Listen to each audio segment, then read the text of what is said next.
Thank you for joining me on 13 Plus. I'm Cali Lichter, and this is On the Docket, a weekly recap of crime and court in and around the state of Michigan. This week, we talked to friends of a man who was allegedly beat up on Grand Rapids West Side, why they want the charges changed for the alleged perpetrators. And we take a closer look at a piece of equipment that's getting stolen cars back in the hands of their rightful owners. All that and more is On the Docket.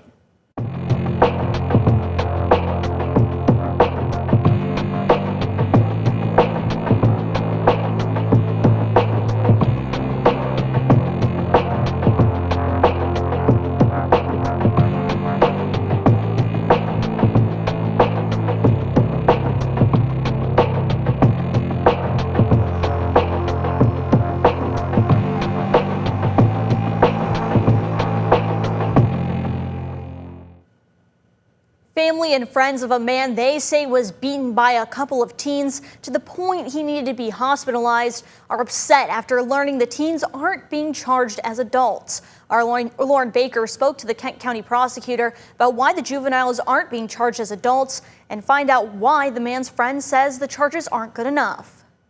Nearly 2 weeks after the incident happened, Todd is like the nicest, most generous person I've ever met. Nicole Skokina says she still can't get over what happened to her friend Todd Johnson. He doesn't deserve it. Skokina says Johnson was walking home from around the Holiday Bar on August 16th when he was jumped by a couple of teens. She says Johnson was beaten so badly he was sent to the ICU. They beat him basically to death almost. They left his body very bloody and unconscious in the middle of the street. After the attack, she says the teens went to his home, robbed him, and stole his car. Why are there 14 to 17-year-olds out at 1:30 to 3 in the morning?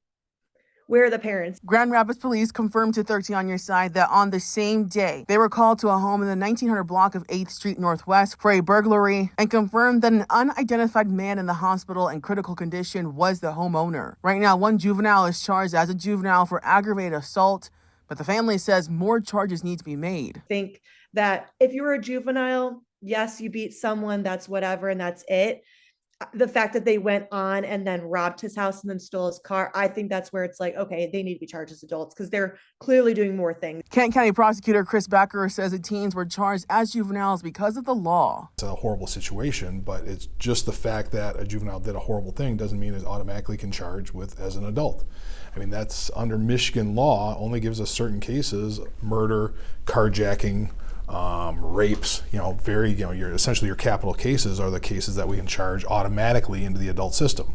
He also says the investigation is still ongoing and more charges could be made. But even if the teens are still charged as juveniles, they are still serious charges. We take every juvenile crime seriously. We charge them, higher than we have in the past because of the serious nature of these offenses. We're trying to do everything we can to hold juveniles accountable. But for Skokina, accountability is the teens being charged as adults. I truly hope that we can get justice for Todd and hope that these perpetrators can be prosecuted as adults as well. Johnson is out of the hospital and is currently in rehab. His family has created a GoFundMe to help with his medical costs, which you can find right now on our website, 13onyourside.com. As of this taping, the case is still under investigation. A playground that burned in Otsego's Northside Park in the early morning hours was built by parent volunteers around 25 years ago. Investigators believe the fire was set intentionally. Our Micah Cho went to the park to talk to the city manager about the plans for the park moving forward, and one of those volunteers that says he was hurt when he heard the news. The burnt portion of the wooden playground is currently being put into the back of this Department of Public Works truck. Now, according to the city manager, their plan is to keep whatever was not damaged and open that back up to the public as soon as possible. I was hurt. That somebody could let this happen this way.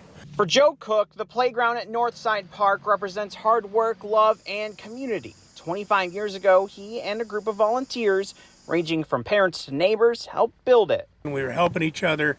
We had people that knew how to organize things, people knew how to build things, and we just kind of worked it all together in a day, practically. Early Tuesday morning, a fire scorched about a quarter of the wood playground made up of 2x4s and heavy lumber. City Manager Aaron Mitchell says investigators believe this was intentionally set or arson. But yeah, I mean, it's pretty hard to believe that they wouldn't be using an aggressive accelerant to get this thing going. It is wood, however, it's heavy timber. It's not kindling we're talking about here. It is roughly 30 years old, and the way you seal those is regular coats of lacquer. So there's a lot of lacquer on those boards.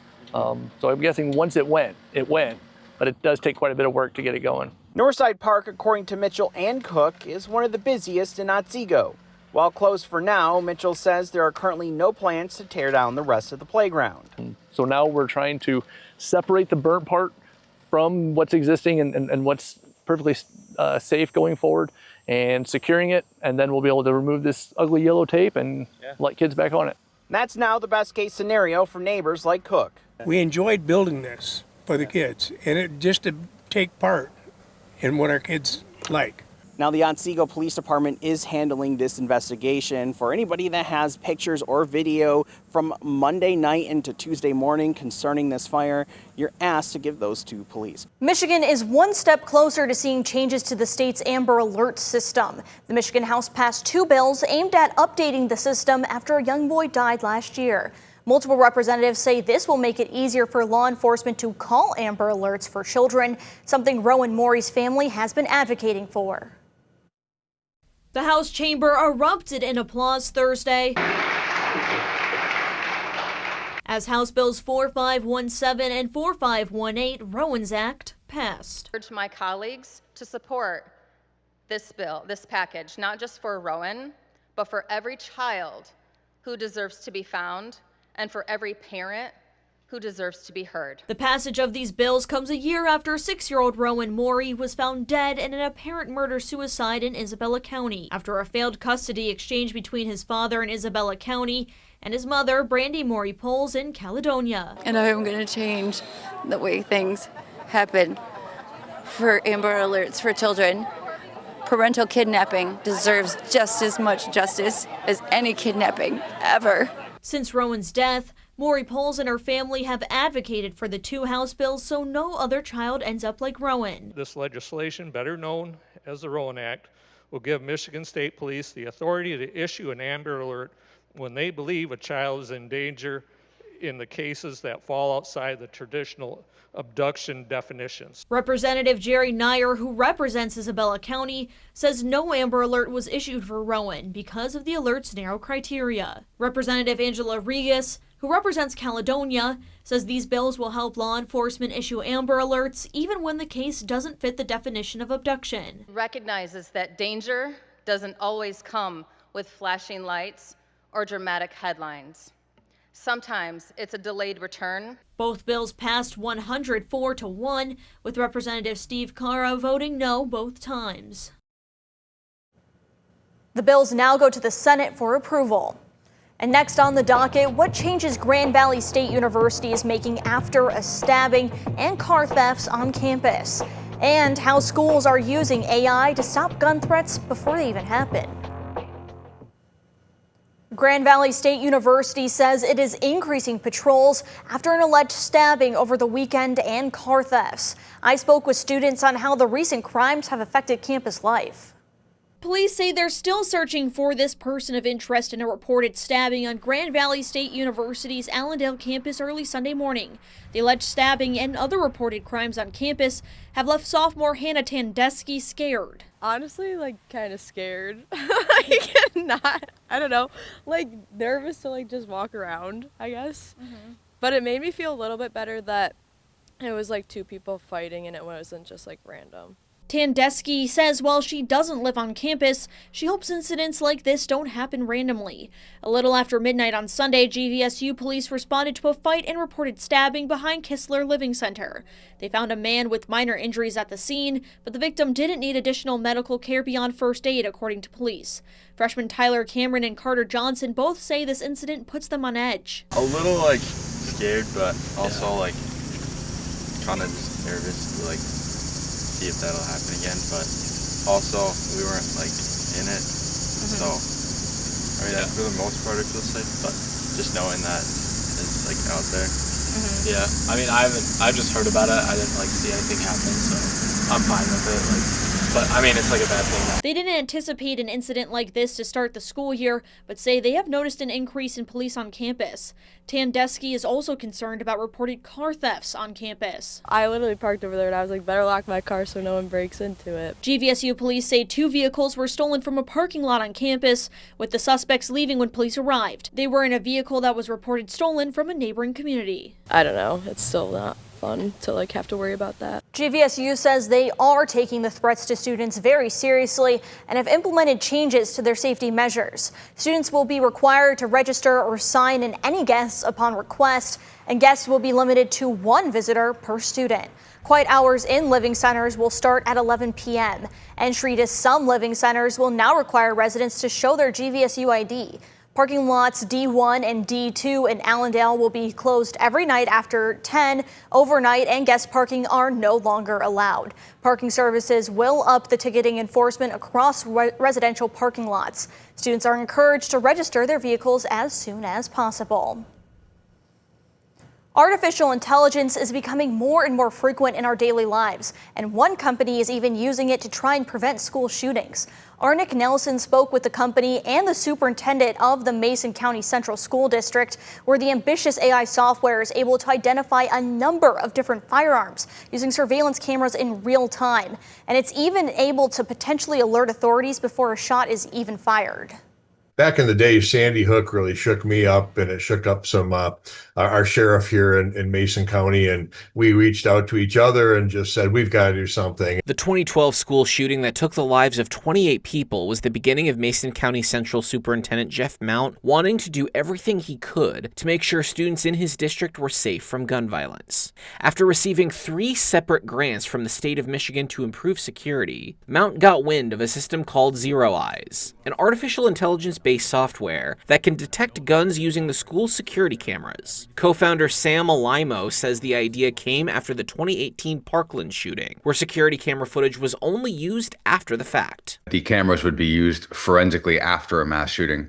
And that was where Mike got the idea, how do we take this security camera, this archaic technology, and make it left of bang? Make it so that we pick up a gun before a shot is fired. Camera's already there. Why not develop a solution that can tell you there's a gun there before a shot happens? Over Zoom, Alimo demonstrated how the technology is used, showing an image from an actual incident where a heavy weapon was brandished outside a school. He says it's because of examples like this he'd like to see the program expand, potentially to other districts in Michigan. And our clients understand when they see this, potentially what didn't happen that could have. So this is the value proposition. This is why I would love to work with the largest schools in Michigan to make sure that this never happens. Mount agrees, saying his district has been equipped with this technology in some form for 2 years now, and is confident the schools are safer than they'd be without it. We can keep adding layers and layers on to our emergency operations plans, our school safety, and this was another layer that I feel really, really good about, just because I think some of these things could buy us the time that we need to save lives. After last week's shooting at a Minneapolis Catholic school, Alimo says this program is now more important than ever. A lot of people talk about thoughts and prayers. A lot of people talk about gun control. A lot of people talk about ideology, mental health. Everyone should be talking about those. But we have a solution literally for right now that's working right now that can make a difference. Students across West Michigan are walking out in protest of gun violence. They're trying to get the attention of state and federal lawmakers. Hundreds of students walked out of Rockford High School to protest gun violence and to demand action. Our Micah Cho was there when it happened. We have a bunch of students coming out to go hear speeches raising school shooting awareness, which is gun law control, mental health awareness, to help bring it up in the community of West Michigan. Instead of class, hundreds of kids from Rockford High School walked out of school and made their way to the football stadium. It was a planned demonstration by students like Braden Burgess. Students are demanding action and wanting change because last year we had a school shooting threat written on one of our bathroom stalls, and our next door school is close today, Northview, due to a violence threat. So it's all happening around in our area, and students were tired of it. For Burgess, acts of violence like the recent Catholic school shooting in Minneapolis is another example of enough. We're tired of it. We want action. We don't want it we don't want to wait for when it happens to us. We want to get ahead of that, make sure that there's laws in place, maybe just more police somewhere to help keep students feel safe and protected in the spot that they go every single day. In a statement, Superintendent Dr. Steve Matthews commented on the walkout, saying in part of the school experience is helping our students learn that it is important to participate in our democracy and our communities. Our students are taking these lessons to heart and have a desire to let their voices be heard. For Burgess, he says he hopes lawmakers are listening. It's been on news nationally of these schools being shot up. We want change. I don't get why we haven't gotten it yet. It shouldn't be a political party where Democrats want change and Republicans might not. It should be a national effort to keep kids safe. Next on the docket, how many years a Wyoming man will spend in prison for shooting a gas station worker and critically injuring him. And we get an inside look at how the grappler is helping stolen cars get back to their owners. Many gaming websites and social media apps are under fire over accusations that adults are using the platforms to sexually exploit children. This comes after several people who were charged locally, charged with sexually abusing minors, are also now being charged federally. I talked to the Kent County Sheriff's Office about how to protect children online. Roblox, Discord, Yubo. These are just some of the websites and apps raising red flags for detectives as places children are meeting predators online. Roblox, we've seen it on Discord, and really any social media applications, whether it's Facebook, Snapchat, Tinder, TikTok is a big one as well. It's pretty much all-inclusive. Detective Nick Loinga with the Kent County Sheriff's Office says online grooming is not new, but over the years it has escalated. It's gotten to a point now where we see that it's such a big issue that we're getting tons of reports coming in to the Sheriff's Office. He says the office has seen victims 9 years old and younger. If they're able to talk on the phone or on the website, they're vulnerable just as much as adults are, if not more. The people on the other side of the screen, Loinga says, are generally trying to get money, child sexually abusive material, or both, and lying about who they are. And so what we've seen is they pose as younger girls or younger guys, and then they get these young kids to feel like they're in a dating relationship online, where they send photos. A New York man pleaded guilty to being one of those people behind the screen this summer after he was charged with sexually exploiting a Petoskey preteen he met on Roblox. Ryan Dukin was 29 when he met the girl on the gaming website last summer. The child told investigators Dukin initially acted like he was a boy her age, and they traded pets in-game. Then, after moving to another platform to talk, investigators found multiple sexually explicit conversations, nude photos, and videos. I am not saying don't use Roblox or don't use Discord or any of the other apps, but we have to be careful while using them. And as parents, make sure that we watch over how they use them. Some ways to keep children safe online is encouraging them to not share personal information like addresses, control the privacy of the account, and setting parental controls.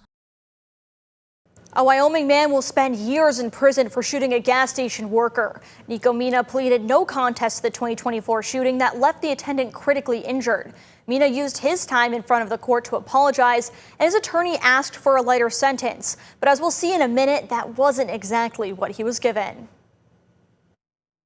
A Wyoming man will spend nearly 4 years in prison for what he claims was self-defense in a 2024 gas station shooting. Nico Mina pleaded no contest, with his attorney saying he didn't want to roll the dice and go to trial. This is an instance where he claimed self-defense. That's also part of the reason that he pled no contest. The victim in this particular case did have a firearm that was in his possession that law enforcement found. Court documents say Mina shot a gas station worker at Admiral Gas Station on 32nd and Division multiple times. The documents go on to say Mina went inside the gas station with his gun, talked to the worker, followed him out of the store, and shot him. Everything is unlikely that he's a criminal-minded individual. And his record indicates that as well. Attorney Josh Kuiper told Judge Scott Noto that a sentence at the lower end of the guidelines would, quote, suffice to protect society. When he's released, he will perform admirably on parole, and this will be in the rearview mirror, and at the appropriate time, I hope to represent him in a request to have this expunged from his record. Mina used his time in court to apologize. I just want to apologize for everything that happened and put this behind me and start a new chapter in life. Mina was sentenced to the high end of his guidelines, 5 to 15 years in the Michigan Department of Corrections. Mina was also ordered to pay over $100,000 in workers' comp, which his attorney objected to. The court recollects there was a no contest plea here in part due to civil liability, and I believe ordering that amount would undermine the no contest plea idea that we wanted to protect his civil liability here. But Judge Noto still ordered it with a hearing to discuss the payment. So let's break that down a little bit. Mina was sentenced to 24 months in prison with credit for 546 days served. For felony firearm, 23 to 60 months for carrying a concealed weapon, also with 546 days credit, and served concurrently to the felony firearm charge, and 38 to 120 months for the assault charge to be served consecutively, so next to the felony firearm charge. This was the high end of his guidelines. Mina was also ordered to pay $116,912.70 in restitution to Helmsman Management Services for workers' compensation. And like we said in the story, something the prosecution asked for, but Kuiper objected to. And also, like we said in the story, Noto ordered the restitution, but says it was without prejudice to the defense's right to request a hearing regarding that restitution amount. And that amount is on top of other court costs Mina will have to pay. Police dashcam video from Metro Detroit is drawing attention to a crime-fighting device called the Grappler. The Livonia Police Department used it to stop the driver of a stolen car, and it's so effective it actually ripped off the rear axle as the suspect tried to get away. The man who created the Grappler tells us it's meant to keep law enforcement, suspects, and bystanders safe, not necessarily rip off that rear axle. One driver's, quote, reckless attempts to escape police in a stolen car were foiled thanks to a tool called the Grappler, and Livonia police caught it all on dashcam. They posted to Facebook saying the stolen car was stopped around westbound I-96 and Farmington Road, with the Grappler wrapping around the car's rear tire and axle, stopping it within seconds. But in this case, Livonia police say after being stopped, the car tried accelerating and reversing in an attempt to get free. As the Grappler held firm, police say due to the driver's own actions, the vehicle's rear axle was ripped off, something that is not typical with the Grappler. The Grappler is a push bar that's on the front of a police vehicle that houses an arresting net that can be deployed and wrap around a suspect's vehicle tire to pull them to a stop. Leonard Stock is the inventor and owner of the Grappler police bumper. He says his invention was created after he watched a police pursuit TV show and saw tragic endings and innocent bystanders being hurt.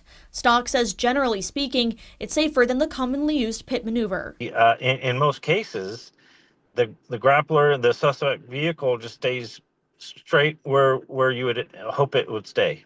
Today, the Grappler is used in around 35 different states and in 3 different countries. He says it's exciting for the team who builds the Grappler to make these pursuits safer. To see where the Grappler was used and it avoided, the suspect vehicle avoided crashing into an innocent civilian or pedestrian, it makes our job easier when we see those stories. The Livonia Police Department says with the help of the Grappler, all 3 people in the car were arrested and taken into custody. Thanks for joining me on this episode of On the Docket on 13+. We have new episodes releasing every week, taking you into the courtroom for the latest updates and deep dives on crime in and around West Michigan. In the meantime, we'll bring you the latest on crime in court, both on air and online at 13onyourside.com. And when breaking news affects you and your community, we stream live on 13+ with what you need to know right when you need to know. We'll see you next time with updates on what's on the docket.